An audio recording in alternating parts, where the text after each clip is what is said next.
Primero, un aviso de utilidad pública. El ejercicio o la materia de serie de Frobenius no entra este semestre, así que no tienen que saber resolver ese tipo de ejercicio. Yo justo alcancé a subir un video de esos. Lo que sí de ese video sí les sirve es la parte de donde se encuentra la fórmula de recurrencia. En el método Frobenius se encuentra dos fórmulas de recurrencia, así que para practicar esa parte les sirve bastante el video, ¿ya? Ahora en este problema nos piden encontrar la serie de potencia en torno al x igual 1 de esta ecuación diferencial. Después nos piden encontrar la solución particular para que cumplan estas condiciones iniciales. Y finalmente indicar el intervalo abierto máximo donde la solución está definida. Ya eso es nuevo en este problema, que incumbe mucho a la materia de series de potencias. Entonces empecemos. Solución. Para no resolver en torno de x igual 1 y que sea un poco más fácil resolver el problema, podemos hacer un cambio de variable para resolver en torno al valor 0. ¿Ya? Acá puse para resolver en torno a x0, pero en realidad vamos a estar resolviendo en torno a un z igual 0. ¿Ya? En vez de x igual 0 tiene que ser un z igual 0, porque con el cambio de variable vamos a estar indirectamente resolviendo en torno a x igual 1, pero en torno a z igual 0 para poder hacerlo. Entonces el z igual x menos 1 será nuestro cambio de variable. Cuando el x es 1, el z será 0. Y al despejar x me queda igual a z más 1. Entonces debemos derivar esta igualdad del cambio de variable y nos queda dx igual de z, en donde siempre al final acá debemos expresarlo de la forma dz sobre dx, siempre la nueva variable sobre la vieja variable. Entonces acá ya tenemos un resultado que vamos a guardar. Ahora debemos encontrar la primera y la segunda derivada en función de z para poder reemplazarla en la ecuación. ¿Ok? Entonces la primera derivada, como siempre, vamos a multiplicar por un 1 conveniente, un dz sobre dz, y el dz del denominador lo vamos a conmutar con el dx del denominador, de esta forma. Con esto podemos lograr hacer aparecer el dz sobre dx, que por el resultado anterior sabemos que vale 1. Entonces reemplazando el 1 nos queda que la derivada de y respecto de x es igual a la derivada de y respecto de z. Ahora para la segunda derivada es casi lo mismo, pero primero vamos a expresar de esta forma, que es la derivada respecto a x de la derivada de y respecto a x, la derivada de la derivada. Ahora vamos a multiplicar por el 1 conveniente de siempre y vamos a conmutar los denominadores. Con esto aparece el término de z sobre dx, lo cual sabemos que es 1. Por lo tanto nos queda de esta forma. Ahora el de y sobre dx, por el resultado anterior, sabemos que es igual a de y sobre dz. Si reemplazamos esto nos queda la derivada de z de la derivada de y respecto a z. Entonces esto es la segunda derivada de z. Por lo tanto, la segunda derivada de y respecto de x es igual a la segunda derivada de y respecto de z. Y si nos fijamos, las derivadas quedaron exactamente iguales, sin ningún término sumando, y esto es porque el cambio de variable que hicimos fue lineal, por eso nos quedó así. Entonces reemplazamos el x por z más 1, y la segunda, primera derivada y el y solito quedan tal cual. ¿Ya? Es solo este caso, porque hay otros casos en donde el cambio de variable no es lineal y entonces quedan más términos ahí dando vueltas. Entonces, si simplificamos esto aritméticamente, nos queda 1 menos z cuadrado por la segunda derivada, menos 6z por la primera derivada, menos 4y igual 0. Entonces vamos a normalizar para poder obtener las funciones p y q. La función p es la que multiplica a la primera derivada y la función q es la que multiplica a la y. Serían estas que se ven acá, y a estas les debemos sacar los puntos singulares. Los puntos singulares es en donde se indeterminan estas funciones, que en este caso serían uno positivo y uno negativo, y son los puntos en los que estas funciones no son analíticas, es decir, que no se pueden expresar mediante series de potencia porque están indefinidas. Como solamente es el 1 positivo y negativo los que no se pueden expresar, como los que no hacen que se puedan expresar por series, entonces el término 0, que es el término, el z igual 0, en donde estamos buscando la solución en torno a él, sí se puede sacar una solución por serie, porque en ese punto sí P y Q son analíticas, sí se pueden expresar por series, es lo que quiero decir. Por lo tanto, en vez de buscar una solución de x-1 a la n, que es el objetivo principal, vamos a buscar soluciones de z menos 0 a la n, porque estamos buscando en torno a 0. Por eso el cambio de variable es útil. Entonces obtenemos acá la primera y la segunda derivada, recordando que como el primer término de la serie, cuando es un z a la n o un x a la n, el primer término, al reemplazarse por 0, queda a sub 0 solamente, es una constante. Entonces al derivar estamos eliminando un término. Por ello, en la primera derivada, el índice desde el cual parte la suma parte desde 1, no desde 0, porque eliminamos el término 0. Y luego al volver a derivar, derivamos y eliminamos por ende el término 1, y por ello parte desde el término 2. ¿Ya? Entonces eso es importante recordar. Ahora tenemos que reemplazar en la ecuación estas series, y aquí hay que tener cuidado de no reemplazar en la ecuación normalizada, sino que en la ecuación original, en este caso original tras hacer el reemplazo. Entonces lo reemplazamos, nos queda este resultado, y ahora debemos expandir el primer paréntesis, distribuimos la serie por el 1 menos z cuadrado y lo distribuimos simplemente. En la segunda serie se está multiplicando por un z al cuadrado, y en la tercera serie por un 6z. Ya estos z's debemos ingresarlo a la serie, al argumento de la serie, y pasar su exponente sumando, porque las bases son iguales. Entonces pasamos los exponentes sumando e ingresamos el 6 que estaba afuera para dejarlo todo adentro, y nos queda de esta forma tras hacer la resta de los exponentes. Entonces ahora vamos a aplicar la propiedad del reloj a la primera serie para dejarla como z a la n. Debemos dejar todas las series con z elevado a n, ¿ya? Entonces simplemente acá es a todos los n que están en el centro de la suma, le sumamos 2, y como le sumamos 2 a todos los términos del centro, le debemos quitar 2 al índice por el cual parte la suma. Entonces de esta forma, al sumar 2, el 2 se cancela con el menos 2 y nos queda z a la n. Pero debido a esto, ahora la serie parte desde 0, no desde 2, ¿ya? Eso también hay que tener cuidado.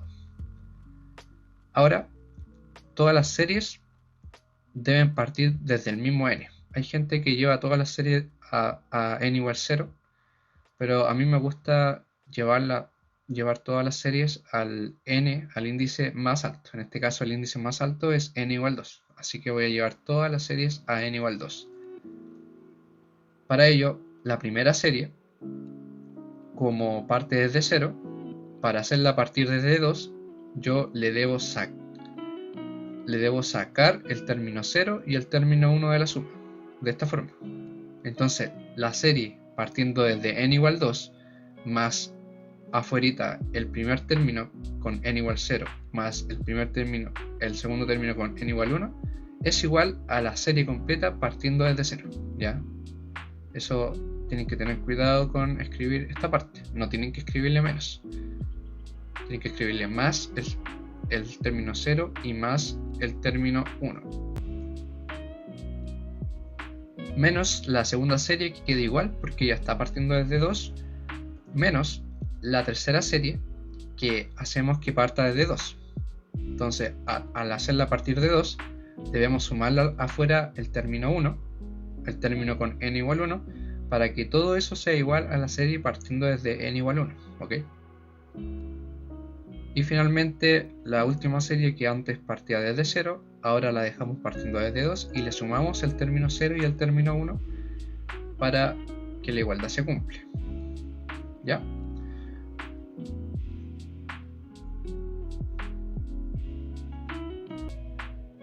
Entonces nos queda así, tras hacer todas las operaciones, ¿cierto?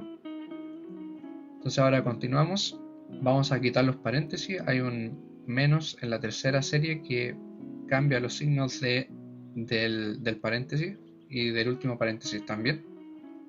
Y ahora lo que haremos será agrupar todas las series y todos los términos que salieron de la serie por separado. Esto lo podemos hacer gracias a que todas las series parten desde el mismo valor. Ese es el objetivo, para juntar todas las series en una. Entonces, desde la serie podemos factorizar por z a la n. Los términos que no tienen serie los podemos agrupar en los que no tienen z, los que son simplemente constantes, y los que tienen z, y los podemos expresar factorizados por z, de esta forma. Dentro de la serie, además, podemos factorizar por a sub n, y en este caso a sub n más 2 ya está factorizado, ya está escrito con factores. Entonces, este es el arreglo al cual debemos llegar. Este es porque lo teníamos que seguir desarrollando en la parte del paréntesis que está multiplicando a la sub n. Entonces, desde acá, ahora tenemos que comparar la ecuación, es decir, tenemos que hacer que el lado izquierdo sea igual al lado derecho. Para ello, como en el lado derecho no hay ninguna constante, entonces la constante del lado izquierdo, que es 2a2 menos 4a0, debe ser 0. Desde acá sacamos que el a2 es 4 sobre 2 sobre a0, ¿ya?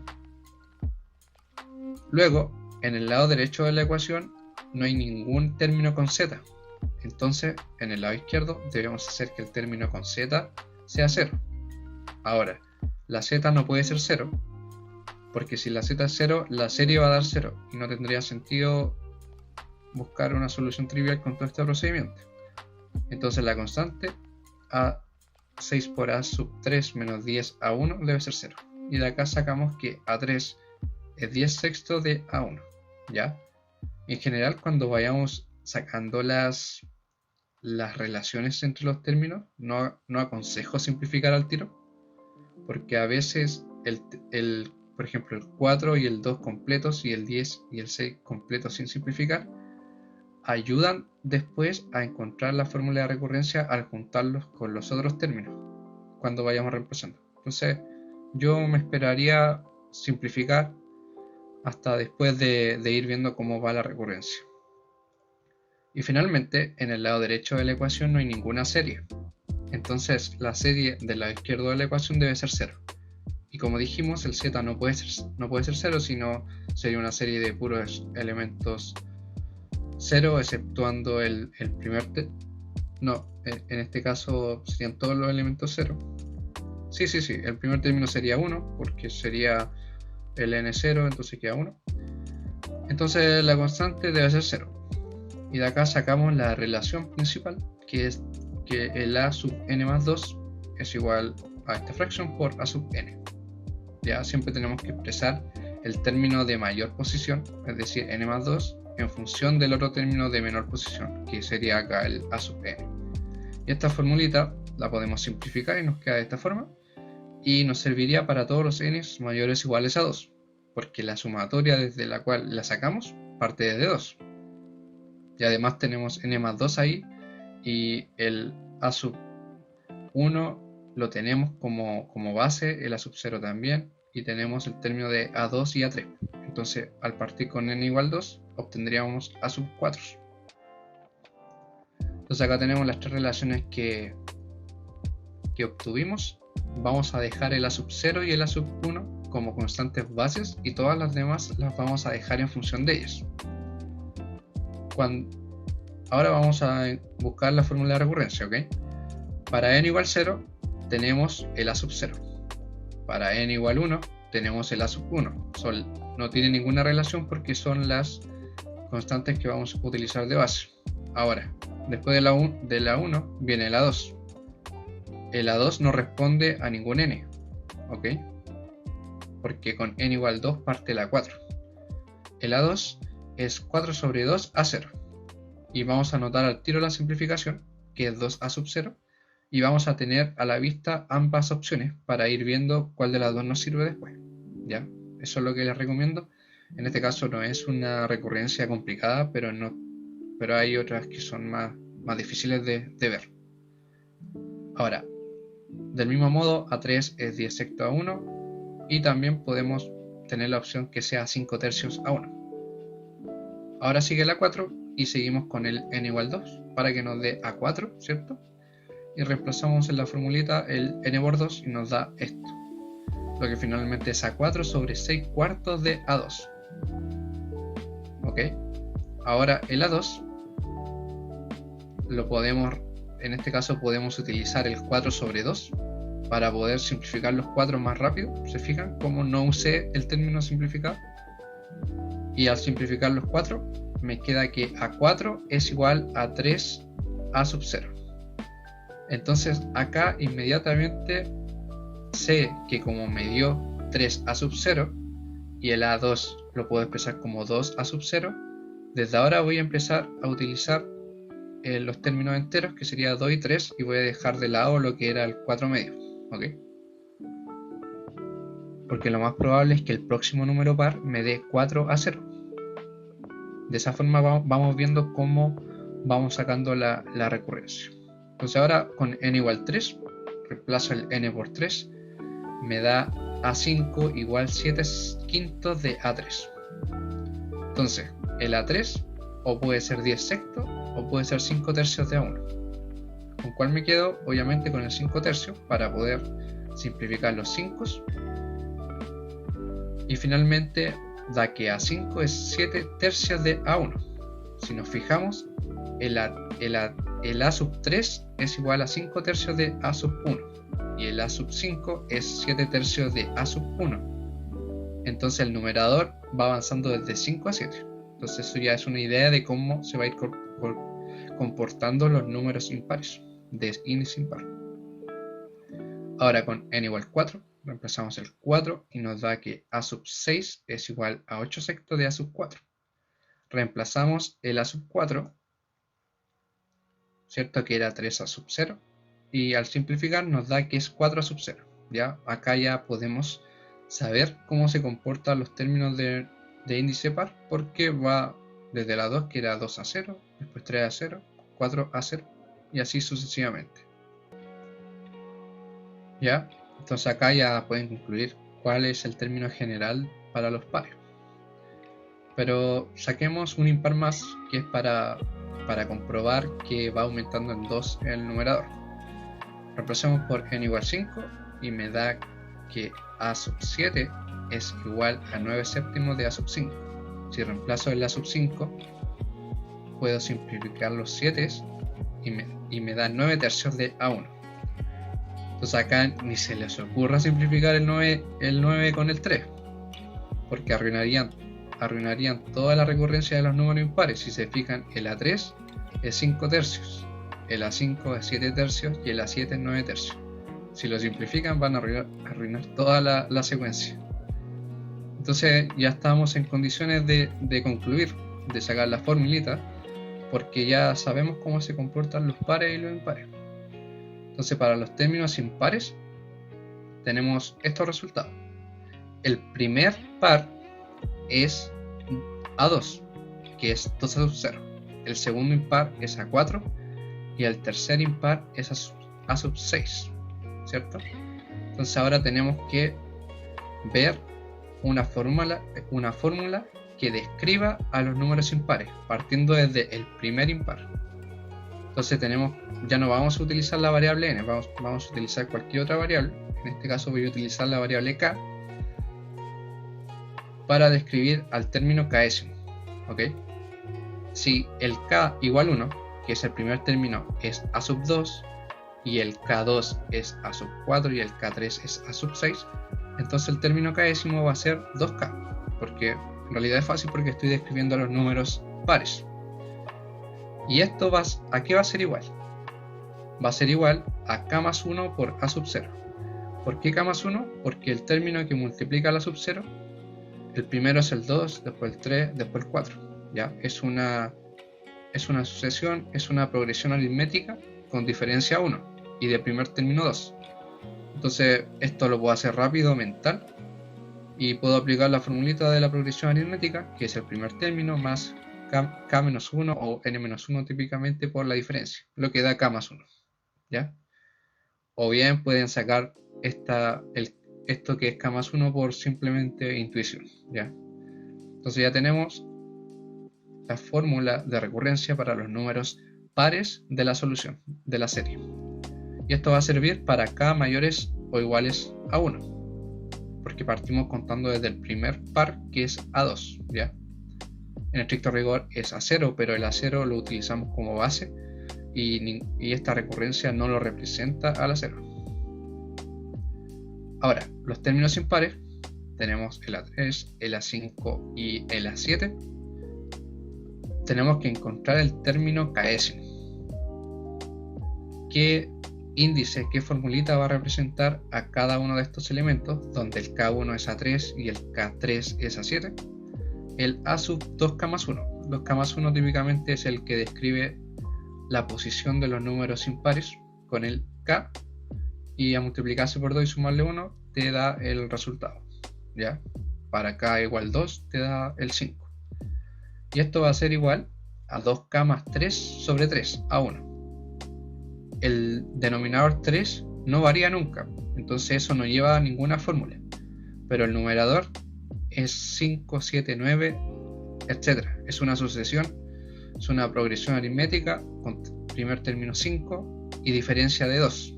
Entonces aplicamos la formulita rápidamente y nos da 2K más 3 y listo. Ahí tenemos la fórmula de recurrencia para los números impares. Y esto también parte desde 1. ¿Ok? Entonces ahora, la solución que andábamos buscando era esta, ¿cierto?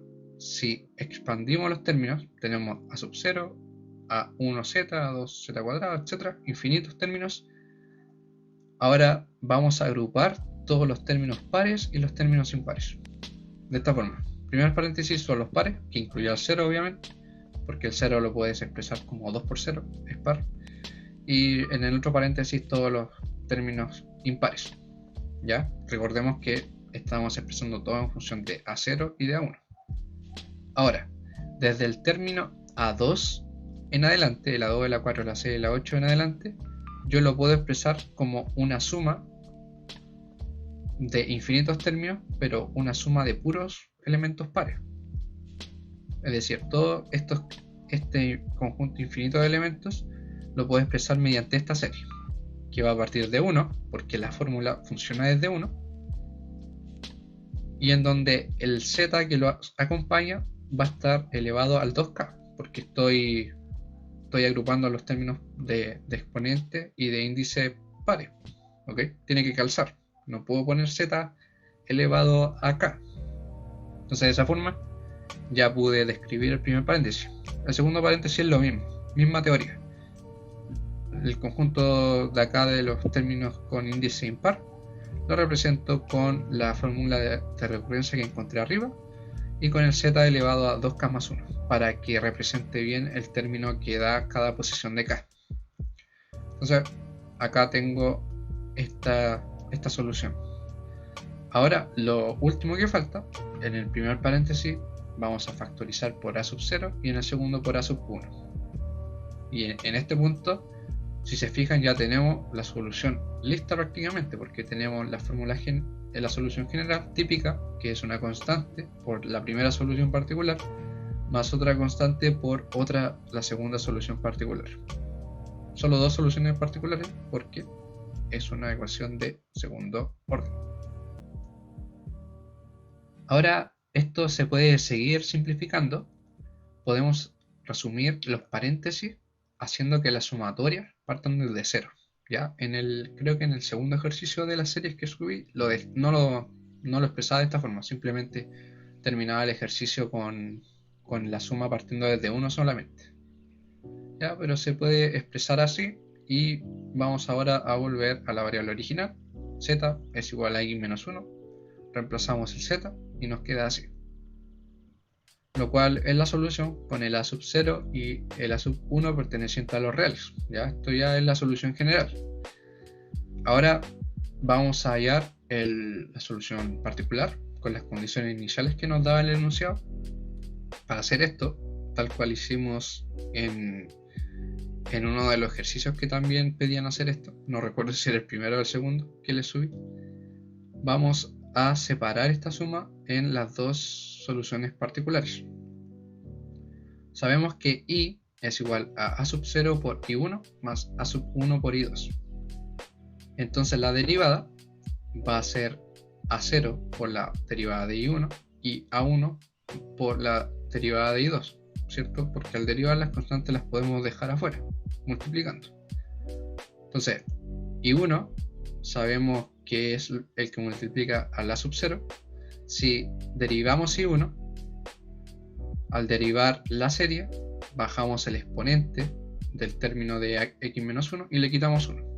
Eso sería la derivada. Y como el primer término de esta suma es una constante, si en el i1 reemplazamos por k0, nos da k más 1. Entonces si derivamos k más 1, nos da 0 más 1, lo cual es 1. Si derivamos el 1, lo estamos eliminando. Entonces este conjunto de términos se le resta 1 y por tanto ahora la derivada parte desde 1. Y el i2, si se fijan, le saqué un término. El i2, la derivada de i2 es 1 más la suma, la serie, partiendo desde k1. ¿Y por qué le saqué un término? Es para no confundirse, porque en este caso el primer término de i2 no es una constante. Si nosotros reemplazamos el k por 0, nos da 2 por 0 más 1, 1. Entonces nos da x menos 1 elevado a 1, el primer término. Y si lo derivamos, el x menos 1 nos da 1, que es el término que dejé afuera, para no confundirse. Entonces se dan cuenta que no es llegar y derivar y poner que aumenta en 1 el índice, sino que hay que fijarse bien cuál es el primer término. Entonces espero que haya quedado claro eso.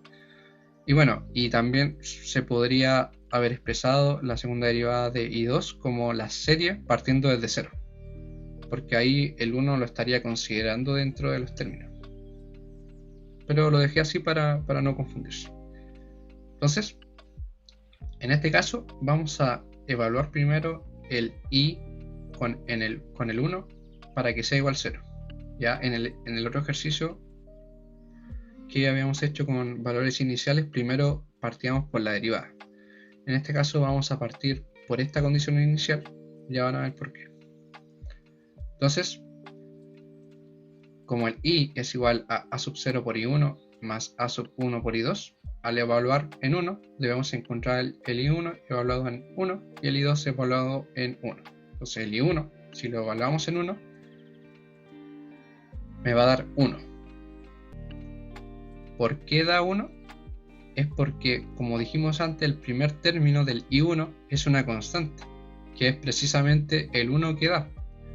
Entonces yo no me puedo engañar que al reemplazar por 1 me queda 1 menos 1 y yo diga que es 0 y que todo es 0, porque no es así, porque el primer término me queda 1 menos 1 pero elevado a 0, y acá primero controla el exponente, entonces eso es 1, ¿ya? No es 0 elevado a 0, en estricto rigor es 1, ¿ya? Entonces el i1,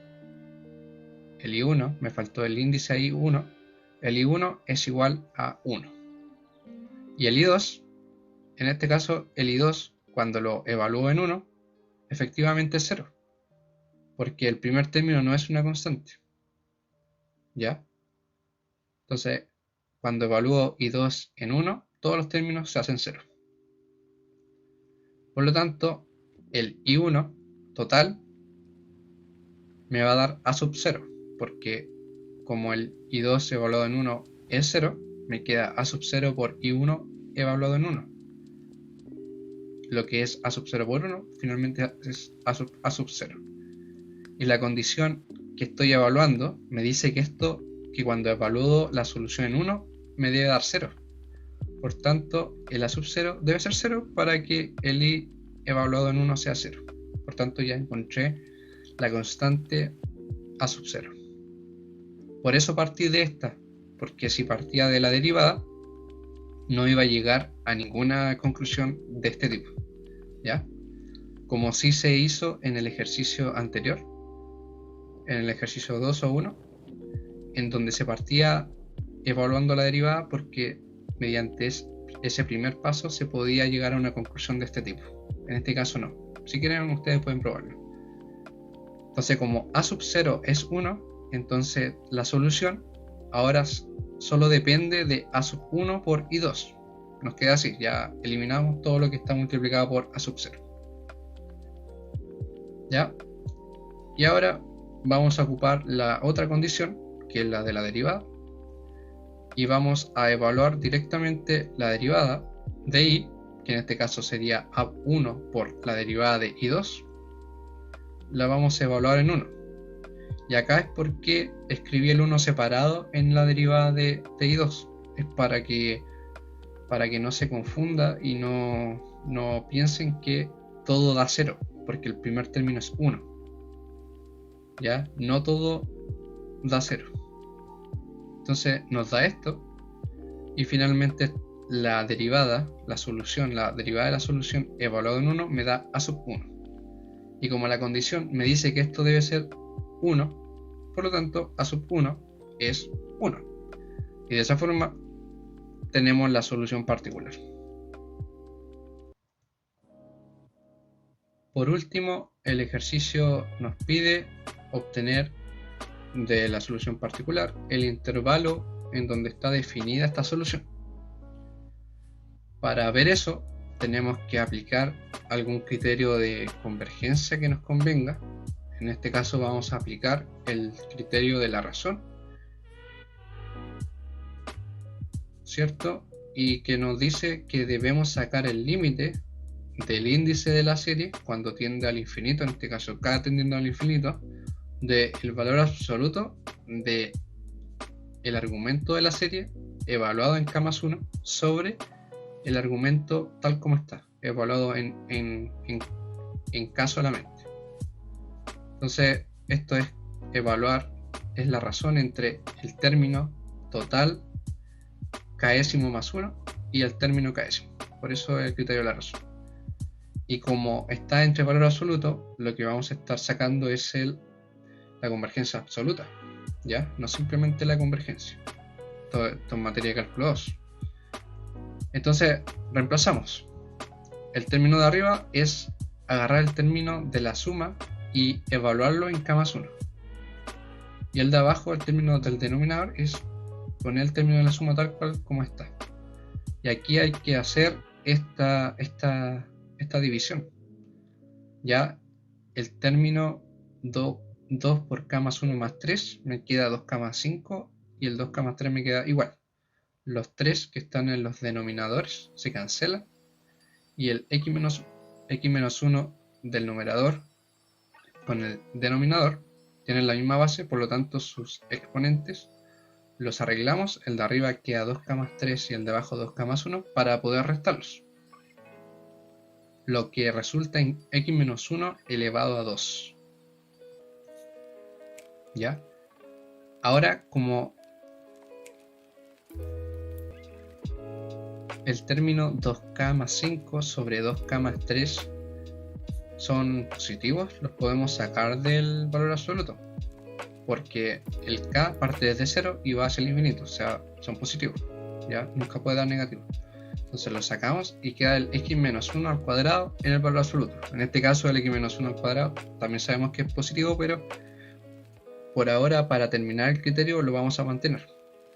Entonces acá el límite, la variable del límite es el k. Por tanto el x no tiene nada que ver acá y lo podemos sacar del límite multiplicando. Entonces el 2,5 sobre el 2,3 cuando tiende al infinito, un criterio para resolver esto es porque es el que el numerador, el polinomio del numerador es del mismo grado que del denominador, entonces se hacen 1 cuando sacamos el límite. Por tanto, me queda el x menos 1 al cuadrado en valor absoluto. Otro criterio sería modificar eso para poder aplicar el L'Hopital o dividir arriba y abajo por k, multiplicar arriba y abajo por 1 sobre k y aplicar el límite en donde el 5 sobre k daría 0 y el 3 sobre k daría 0 y te daría 2 sobre 2, lo cual es 1. Entonces el resultado de este criterio es el valor absoluto de x menos 1 al cuadrado. Entonces, además, ¿qué te dice este criterio? Que para que la serie converja, lo que resulte de este criterio tiene que ser menor estrictamente de 1. Estoy quedando sin voz ya.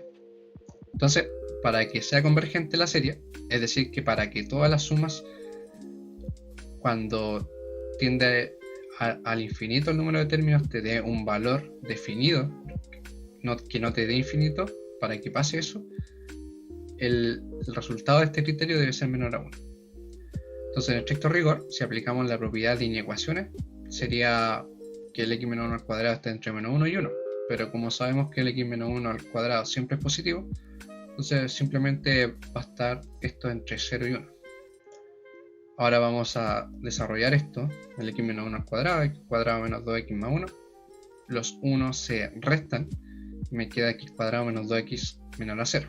Factorizamos y ya tenemos los dos factores para sacar los puntos críticos y resolver esta inecuación. Entonces, rápidamente, esto es una parábola en donde es el término que acompaña el x cuadrado es positivo, así que es de esta forma. Y los puntos que corten al eje x son el 0 y el 2. Entonces, en realidad esto lo pueden hacer mental. El intervalo en donde el x es negativo, perdón, en donde el resultado es negativo, el y en este caso, es entre 0 y 2, porque está bajo el eje x la parte de la gráfica, donde es negativo. Entonces, sería esa zona, y por lo tanto, la serie converge cuando el x pertenece entre el 0 y el 2. ¿Ok? ¿Qué significa esto gráficamente? Si tenemos una recta con los números de los x reales del menos infinito al más infinito, y estamos buscando, este ejercicio era buscar la solución en torno a x igual 1, ¿ya? Que después hicimos un cambio de variable y resolvimos en torno a 0, es otra cosa, pero indirectamente resolvimos que la solución debía estar en torno a 1. Entonces, como el x te dio que debía estar entre 0 y 2 para que sea convergente, acá desde el centro, desde donde buscábamos la solución, hacia cada cota de este intervalo en donde x está definido, tenemos el radio de convergencia. Entonces el radio de convergencia simplemente es por simetría, va a ser 1, ¿cierto? El radio de convergencia es 1. Entonces al resolver la serie en torno a 1, te da que para que esta suma infinita de esta serie te dé un valor definido, el x debe estar entre 0 y 2, sin tomarlos por ahora. Como sacamos el criterio de la razón y es con valor absoluto al límite, estamos sacando la convergencia absoluta. Lo único que quedaría por demostrar es que cuando x es 0 y cuando x es 2, la serie converge o diverge. Porque el primer paso es demostrar que entre 0 y 2 converge. Pero después debemos ver qué pasa en 0 y qué pasa en 2. ¿Ya? Entonces eso se deja como tarea. Es simplemente reemplazar el x igual 0 en la serie y ver qué resulta. Y sacar la convergencia de esa serie. Y reemplazar después por x igual 2 y ver qué resulta de la serie que resultó al reemplazar. ¿Ya? Pero les diré que el intervalo de definición sigue siendo entre el 0 y el 2 abiertos. ¿Ok? Acá finaliza el ejercicio.